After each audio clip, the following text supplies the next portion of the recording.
Hi, I'm Tara. And I'm Glenn, and we've been on our fertility journey for 4.5 years.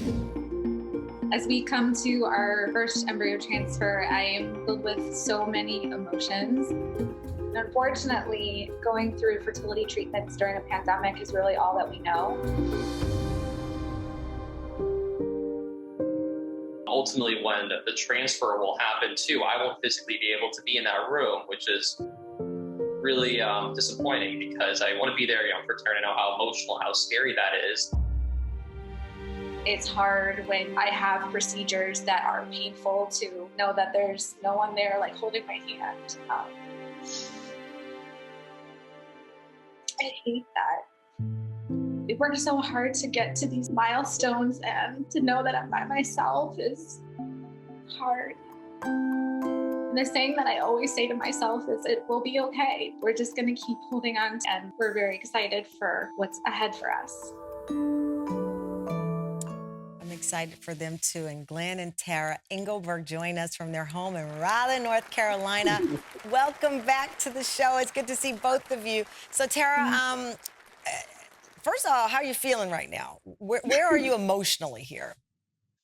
I'm all over the place. That's okay. But, yeah, no, I'm doing well.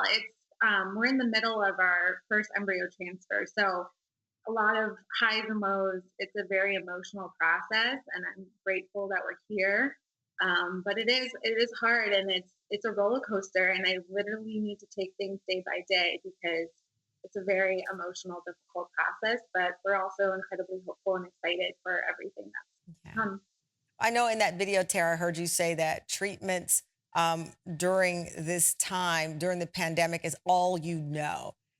Again, a lot of people didn't realize that this was one of the things impacted. Here you are with this schedule of how you're going to expand your family, and then this happens. But COVID-19 has not gone anywhere, but the facilities have reopened. What was that like to know that you'd be able to proceed? It was a really exciting time. When we had the quarantine, we definitely took a lot of time to think about what we wanted, where we wanted to go. It was a scary time, and it's still a scary time.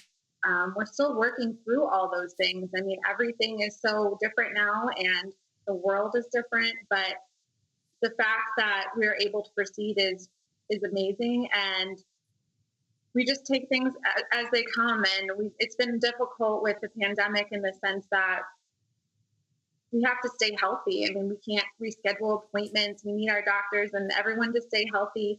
So it is a little bit more, there's more pressure in the process, and it's already a very difficult process. So it can be overwhelming, but we just keep staying optimistic and we focus on what the next step ahead.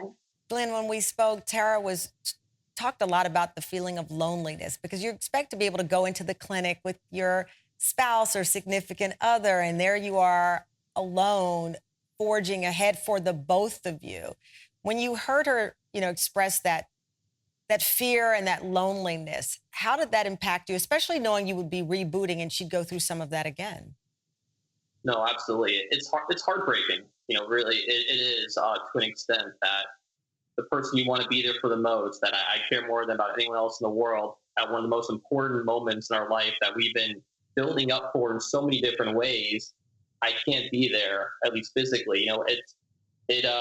It hurts, but at the same time, I know how strong Tara is.